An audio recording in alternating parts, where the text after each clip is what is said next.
राहुल गांधी जी ने आरंभिक जीवन में नहीं किया, अब कर रहे हैं। 2024 का इलेक्शन आ रहा है, इस देश की जनता बजट तो पढ़ेगी नहीं, तो जिस देश की जनता बजट नहीं पढ़ेगी उससे राजनीति आप किस मुद्दे पे करोगे? जाति के ही मुद्दे पे करोगे, धर्म के ही मुद्दे पे करोगे, क्षेत्र के ही मुद्दे पे करोगे। फिर हम एक लाइन निकाल देते हैं, एक शब्द निकाल देते हैं, भैया सब भाग्य का खेल है, भाग्य जो चाहे वो करवा ले। कुछ नहीं, नींद गहरी नहीं हो रही है ना, तुम सो नहीं पा रहे हो। ध्यान करो, साधना करो, सोने से पहले मन को शांत करो, नींद गहरी आएगी। कहने की क्या बात है, प्रयोग करके देख लो, घड़ी से करके बैठ जाओ और 10 मिनट तक अपनी सांस पूरी नाभि तक ले जाओ, तुम्हें पता चल जाएगा इन सांसों की कीमत क्या है।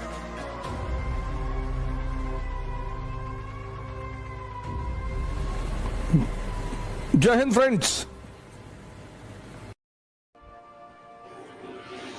इस पर जितना भी बोला जाए वो कम है। शिक्षा,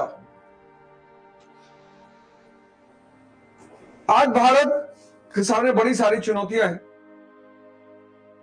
बड़ी सारी, और उन चुनौतियों में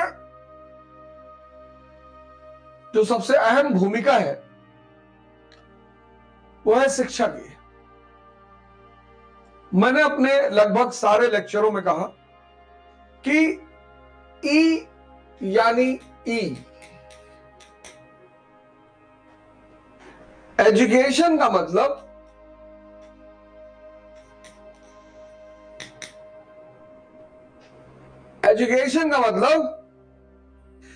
एनलाइटनमेंट।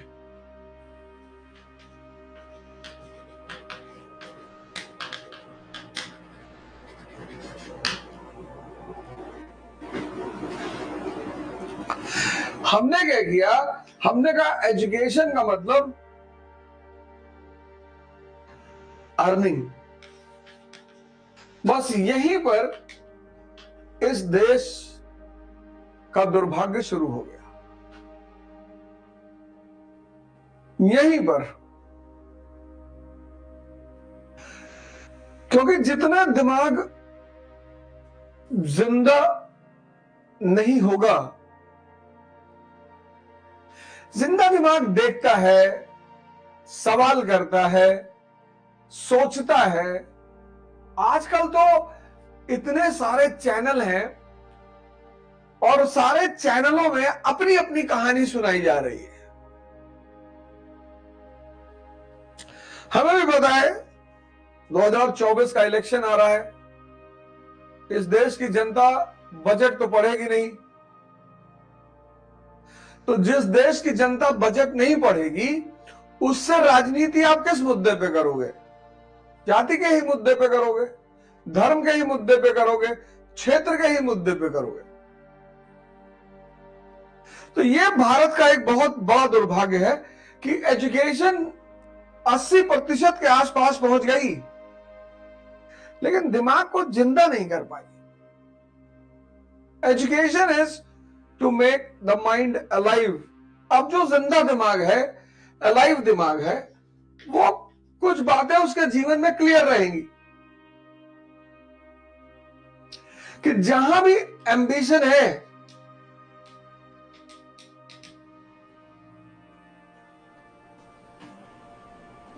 महत्वाकांक्षा,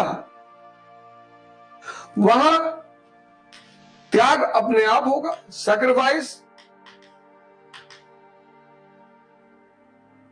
वहां तपस्या अपने आप होगी, पेनेंस।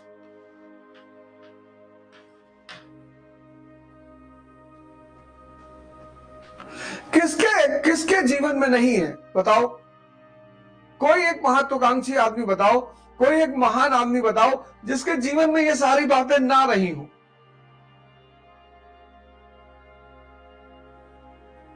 राहुल गांधी जी ने आरंभिक जीवन में नहीं किया, अब कर रहे हैं। एक जिंदा दिमाग यही करेगा।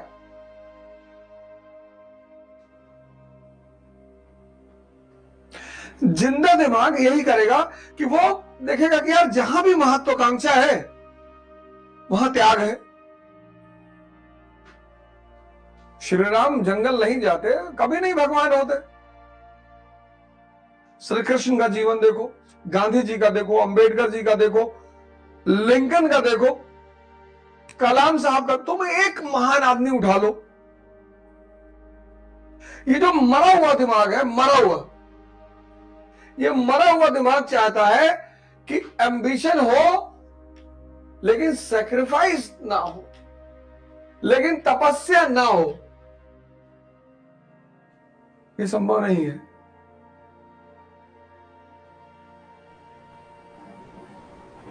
ये संभव है ही नहीं।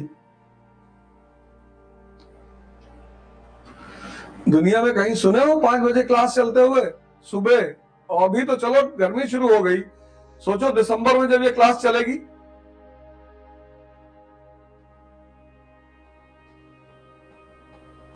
कुछ लोगों ने मैसेज किया, सर शाम को क्लास कर दीजिए, सुबह उठने में बहुत दिक्कत हो रही है। तो तुम पढ़ ही क्यों रहे हो? मजदूरी करो, ध्यान करो, साधना करो, सोने से पहले मन को शांत करो, नींद गहरी आएगी। नींद तुम्हारी 4 घंटे 5 घंटे में पूरी हो जाएगी। तुम्हारी नींद गहरी नहीं हो रही है ना, तुम सो नहीं पा रहे हो, क्योंकि जैसे ही आंख बंद करोगे सारी दुनिया सामने रोटेट होने लगेगी, परिवार, समाज, सब।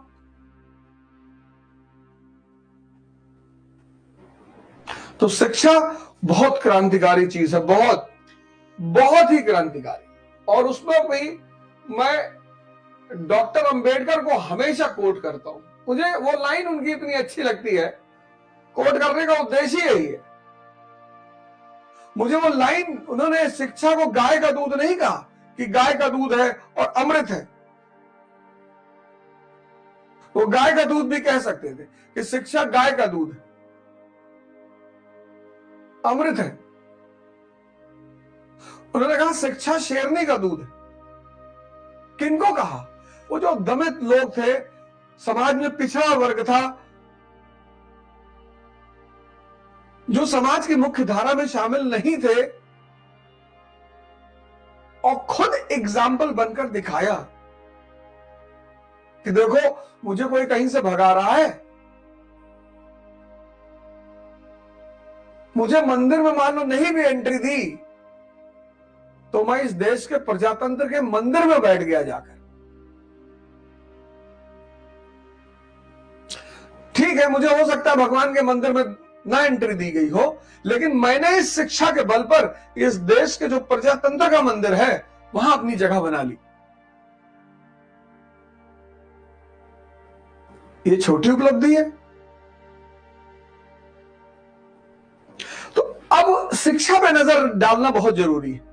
जैसे आज तुम देखो यूनाइटेड स्टेट्स ऑफ अमेरिका की शिक्षा, फिर तुम देखो भारत की शिक्षा, फिर तुम देखो अरब देशों अफगानिस्तान की शिक्षा। तो जिसकी जो दशा है वो उसकी शिक्षा की वजह से होगी। शिक्षा डिसाइडिंग फैक्टर है किस चीज का? समाज का, परिवार का और राष्ट्र का।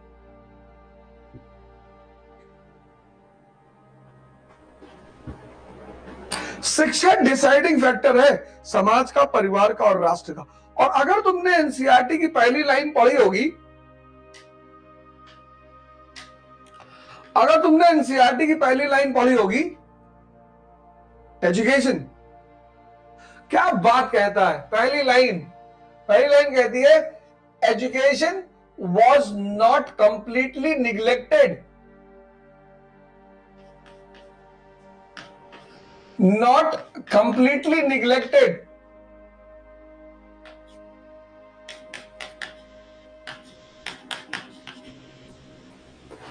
शिक्षा पूरी तरह उपेक्षित नहीं थी, हो ही नहीं सकती, हो ही नहीं सकती। शिक्षा पूरी तरह उपेक्षित नहीं थी, क्योंकि मन को, इंसान को ट्रेन तो करना है, किसी भी लेवल पे करना है, लेकिन करना तो है। तो शिक्षा पूरी तरह उपेक्षित नहीं थी, लेकिन on the whole defective, on the whole defective, त्रुटिपूर्ण। पहली लाइन है, पढ़ के देखो हिंदी और इंग्लिश में, कि शिक्षा पूरी तरह उपेक्षित नहीं थी, हो ही नहीं सकती। मानव समाज में उपेक्षित हो ही नहीं सकती, या तो निम्नतम लेवल पे होगी या उच्चतम लेवल पे होगी। उपेक्षित नहीं हो सकती। तो कह रहा है कि शिक्षा पूरी तरह उपेक्षित नहीं थी, लेकिन डिफेक्टिव थी। क्या कह रहा है, डिफेक्टिव कैसे थी? अब देखो क्या क्या शब्दों का इस्तेमाल कर रहा है। कह रहा पारंपरिक थी, ट्रेडिशनल। कह रहा आउट ऑफ रीच, किससे? पश्चिम के अचीवमेंट से।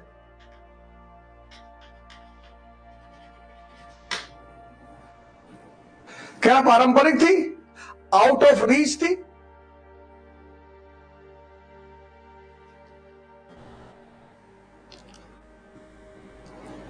पश्चिम के अचीवमेंट से, नॉट कंसर्न्ड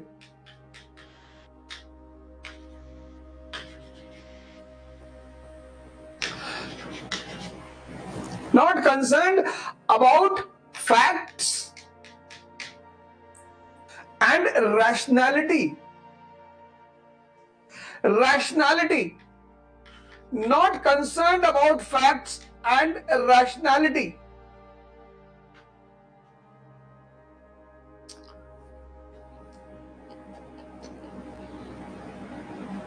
मैंने बताया ना, हनुमान चालीसा, हनुमान चालीसा सूत्र दे रही है। उसको सिर्फ पढ़ना नहीं है, डिराइव करना है। जैसे तुम फिजिक्स के सूत्रों को डिराइव करते हो, F = m × a, ऐसे हनुमान चालीसा को सिर्फ पढ़ना नहीं है, डिकोड करना है, डिराइव करना है। मैंने तुमसे कहा प्रयोग करके देख लो। कहने की क्या बात है, प्रयोग करके देख लो। घड़ी सेट करके बैठ जाओ और 10 मिनट तक अपनी सांस पूरी नाभि तक ले जाओ, तुम्हें पता चल जाएगा इन सांसों की कीमत क्या है।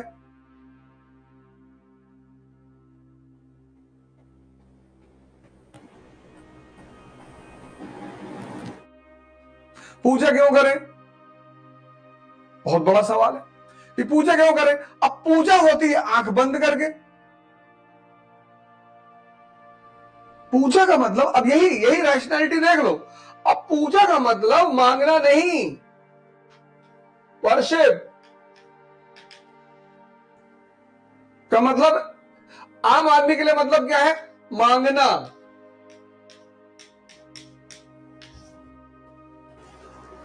भगवान के पास गए, उनको कुछ दे रहे हैं, 2 रुपए फूल चढ़ा दिए,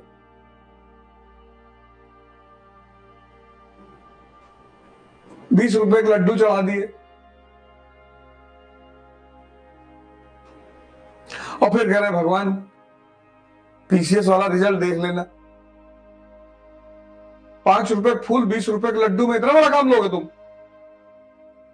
पूजा मतलब मांगना नहीं, पूजा मतलब सेल्फ इंट्रोस्पेक्शन, आत्म मूल्यांकन। क्योंकि पूजा में आप क्या करते हो? आंख बंद करके बैठते हो। तो अब पूजा नुकसानदायक नहीं है, ये जो अप्रोच है ये नुकसानदायक है। ये चाहे मुसलमान पूजा करे, चाहे हिंदू पूजा करे, चाहे क्रिश्चियन पूजा करे, चाहे बुद्ध पूजा का, बौद्धिस्ट पूजा, सभी आंख बंद करते हैं। क्योंकि जब तुम आंख बंद करते हो तो तुम्हें खुद का दर्शन होता है। आंख बंद किए, देखे मन बुआ के घर पे बैठा हुआ है, तो जो मन बुआ के घर पे बैठा हुआ है वो यहां एनसीईआरटी में कैसे लगेगा? और जो मन लग ही नहीं रहा है अपने गोल में, उसको अचीवमेंट कैसे मिलेगी?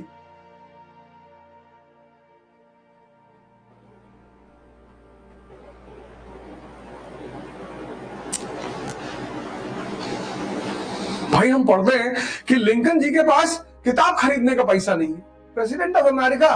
आश्चर्य नहीं होता?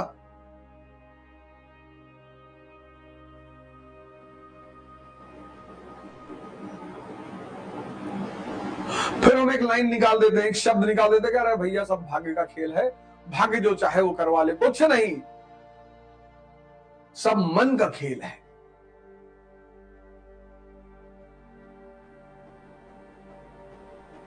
और शरीर दिखाई पड़ती है, मन दिखाई नहीं पड़ता। तो ये है रैशनैलिटी। ये जो अप्रोच है इसको रैशनल अप्रोच कहते हैं।